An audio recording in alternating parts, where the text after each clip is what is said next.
Bíblias, lá na carta de Tiago,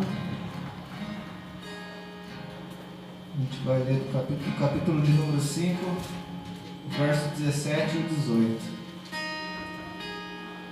Carta de Tiago, capítulo 5, verso 17 e 18.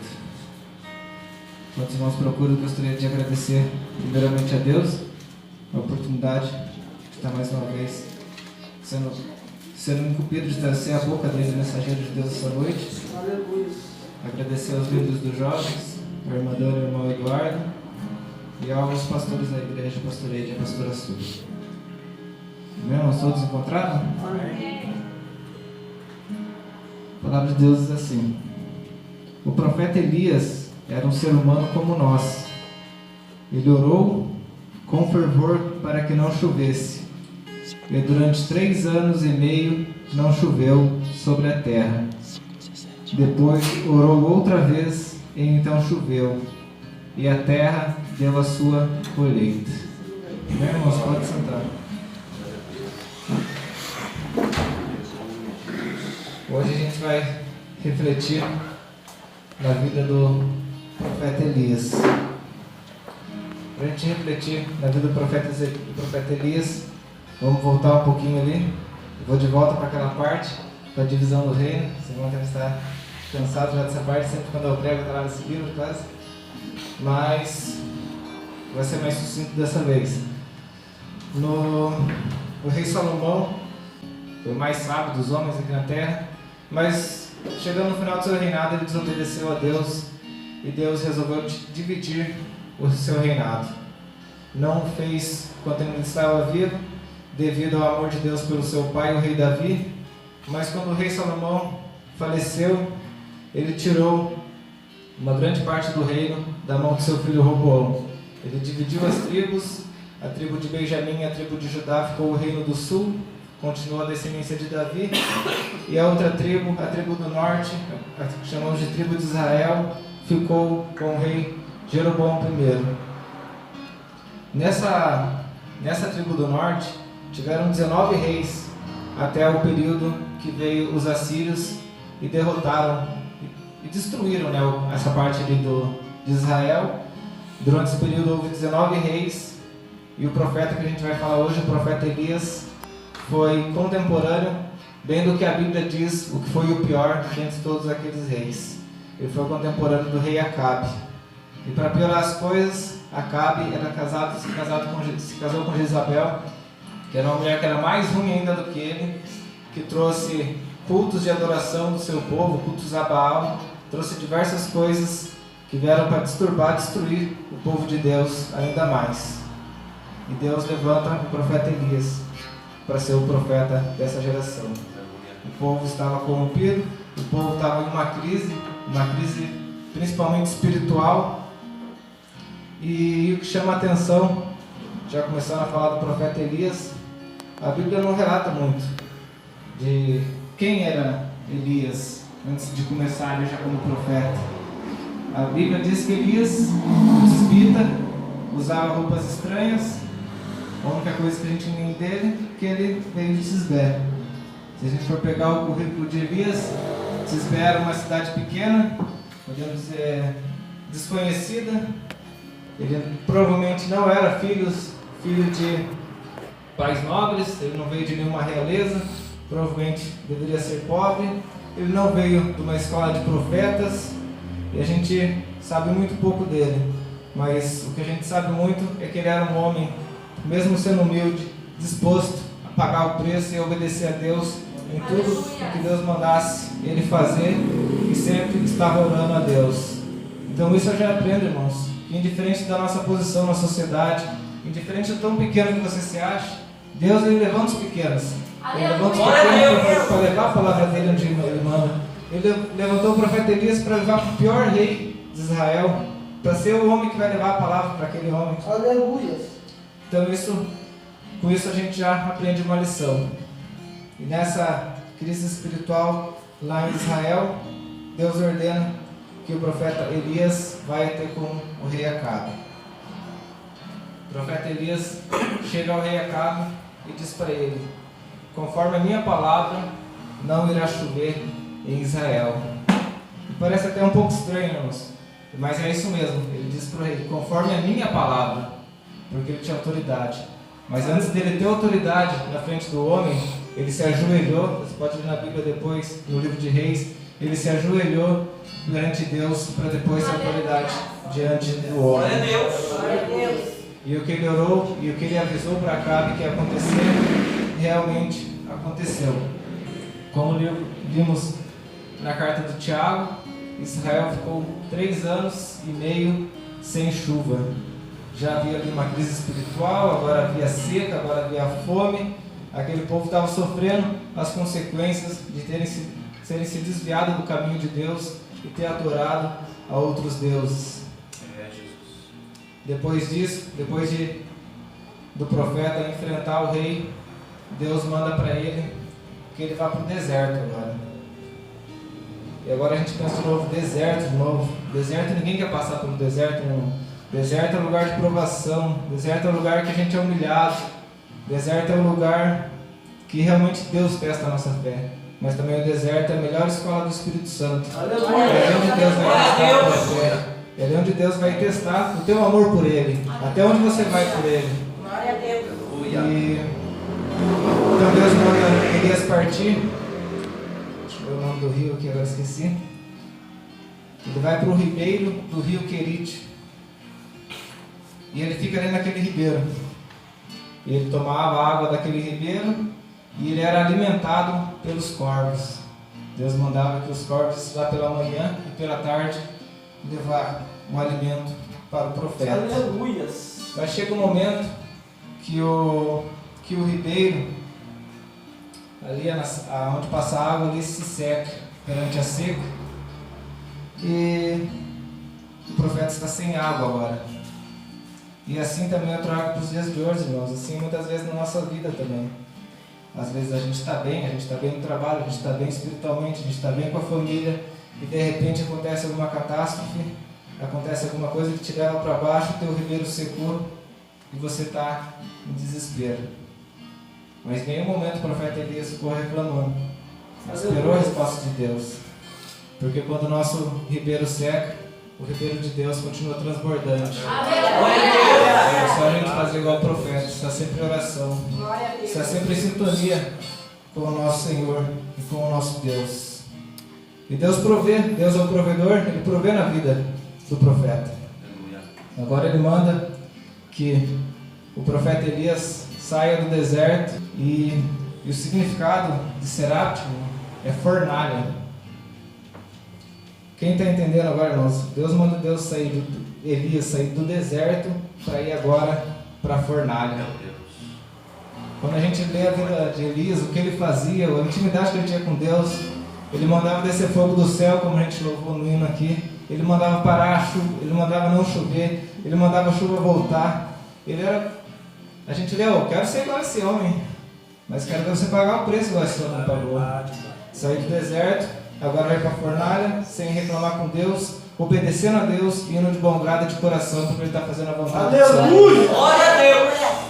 E ele vai para Serepta porque Deus falou para ele que ali uma viúva iria alimentá-lo. E chegando a Serepta, ele encontra essa viúva e ele pede para ela que traga água para ele. Ele pede para ela que faça um pão para ele. E aquela viúva diz assim para o profeta Elias: eu só tenho um bocado de farinha aqui comigo. Esse bocado de farinha eu ia usar para preparar minha última refeição com o meu filho. Eu imagino, na hora que eu estava lendo isso, tentar me colocar no lugar do profeta Elias. Se a gente teria a mesma atitude do profeta Elias naquele momento. Seu Deus acabou de te mandar para um lugar que a provedora daquele lugar, a viúva, iria te alimentar. E você escuta dela que ela não tem o alimento nem para ela e para o filho dela. Você iria se alimentar daquele alimento, da última alimentação deles. Mas olha o que o profeta Elias disse, essa parte que eu vou ler. Se alguém quiser acompanhar, está lá em 1 Reis 17. Do verso 13 ao verso 16. Não se preocupe, disse Elias. vá preparar a sua comida. Mas primeiro, faça um pãozinho com a farinha que você tem e traga para mim. Depois prepare o resto para você e para o seu filho. Pois o Senhor Deus de Israel diz isto: não acabará a farinha da sua tigela, nem faltará azeite no seu jarro, até o dia que eu, o Senhor, fizer cair chuva. Então a viúva foi e fez como Elias tinha dito, e todos eles tiveram comida para muitos dias, como o Senhor havia prometido por meio de Elias. Não faltou farinha na tigela, nem azeite no jarro. Aleluia. Olha a fé desse homem, irmãos. Olha a ousadia desse homem. Olha a confiança que ele tinha no Deus dele. Eu imagino a intimidade do profeta Elias perante Deus. Quando a gente repara tudo que o profeta Elias faz, se ele vai pedir chuva, se ele vai parar a chuva, se ele vai descer fogo, a primeira atitude dele é dobrar o joelho perante o seu Senhor. Por isso que ele tinha essa sintonia com o seu Deus. E depois disso a gente pensa, agora a prova de Elias acabou. Mas não, tem muita prova, ainda nem vai dar para pregar todas as provas. Mas passa ali um tempinho, o filho da viúva agora fica doente.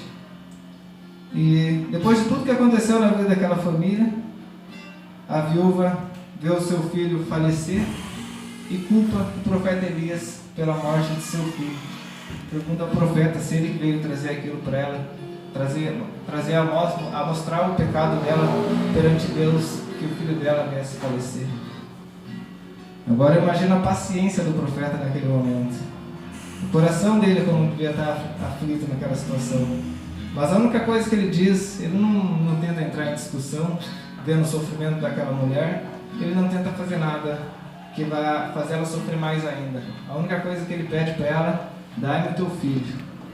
Ele pega o filho da viúva, sobe para um quarto, e ali ele mais uma vez clama ao seu Deus, ele ora ao seu Deus ali em cima daquele menino, e ele pede para Deus, Deus coloca a vida de novo naquele menino, e Deus atende a oração dele. Agora ele desce, entrega para a viúva. Aleluia. Diz aí o teu filho vive. E o que eu aprendi com tudo isso também, irmãos? Talvez eu possa ter enganado os irmãos que gostam de estudar bastante a Bíblia, se eu estiver enganado me corrijam. Mas eu não lembro antes dessa situação um milagre de ressurreição. Talvez eu possa ter enganado, mas acho que é o primeiro da Bíblia. Então imagine novamente a ousadia desse homem, pedir que a vida retorne para aquele menino. E passando isso agora que me chama mais atenção, depois de todo o sofrimento de Elias, ele tem um grande reconhecimento. Depois de tudo isso, depois de tudo que aquela viúva viu, agora ela diz para ele, agora eu vejo que tu és profeta de Deus, que da tua boca saem as palavras de Deus. Glória a Deus. Pensando nessa palavra, irmãos, eu vejo que tu é homem de Deus. Hoje em dia, a gente vive numa sociedade que coloca muitos títulos. Até mesmo um pouco desses títulos eu concordo, porque é necessário para se manter uma hierarquia, como tem um cooperador, como tem um diácono, um presbítero, pastor. Na escola também não é diferente, tem a graduação, depois a especialidade, depois o mestrado, o doutorado e assim vai. Isso é necessário para se manter uma hierarquia. No trabalho também, mas a sociedade dá muito valor a isso. E nós, como cristão, temos que entender que isso é importante para a nossa vida, seja no trabalho, seja na igreja, seja profissionalmente. E você vai alavancar esses níveis, mas primeiro você vai orar a Deus e primeiro você vai estar junto de Deus. Glória a Deus. Porque o maior adjetivo que você pode ter, a maior qualidade que alguém pode dizer para você, não é que você é o doutor ou que você é o mestre, mas é a pessoa chegar e dizer para você, obrigado, homem de Deus. Essa é a atitude que a gente deve colocar em nossos corações. Glória a Deus. Não se intitular dessa maneira, mas que as pessoas te reconheçam Aleluia. dessa maneira, como homem ou mulher de Deus. Irmãos, acho que era até aqui que eu ia pregar mesmo. A palavra sincera aqui. Eu vou pedir pro irmão Paulo de me ajudar aqui, o irmão Ari também. E depois de tudo isso, então, irmãos, depois de ter ressuscitado o menino, o profeta Elias, ele continua passando por muitas provas. Depois ele vai, ele duela ali tem um desafio com os profetas a Baal. E depois disso chega aquela parte que a gente leu lá em Tiago, na carta de Tiago, onde agora ele vai se ajoelhar, suplicar e pedir que caia a chuva do céu. Depois de 3 anos e meio de seca, ele vai pedir que venha a chuva. E para isso ele se ajoelha, ele suplica, lá no livro de Reis tem, e ele pede para que seu ajudante suba por 7 vezes o morro, o monte, enquanto o Senhor está ali orando. E na 7ª vez que o seu ajudante sobe, agora ele diz: eu vejo uma pequena nuvem no tamanho da mão de um homem. Eu queria que a igreja se colocasse de pé. Antes da gente começar a louvar, como eu não tenho certeza com a espaço da igreja, mas eu queria perguntar se tem alguém que quer aceitar Jesus ou se quer se reconciliar com o nosso Senhor Jesus Cristo essa noite.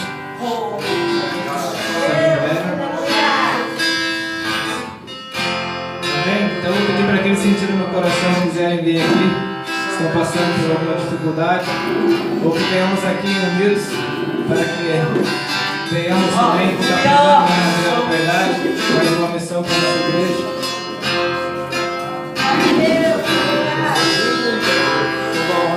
Pedir que a igreja venha com a gente. Eu vejo uma pequena nuvem do tamanho da mão de um homem, mas esse é o sinal que a tua chuva vai descer. Eu vejo uma pequena nuvem do tamanho da mão de um homem, mas esse é o sinal que a tua chuva vai descer. Vai chover, vai chover. Abra as comportas do céu e vai chover, vai chover. Abra as comportas do céu. Uma pequena nuvem do tamanho da mão do homem, mas esse é o sinal que a tua chuva vai descer. Eu vejo uma pequena nuvem do tamanho da mão do homem, mas esse é o sinal que a tua chuva vai descer. Vai chover, vai chover. Abra as comportas do céu e vai chover, vai chover. Abra as comportas do céu. Se pedirmos, Jesus irá. Como chuva, Ele será. E se pedirmos, Jesus irá.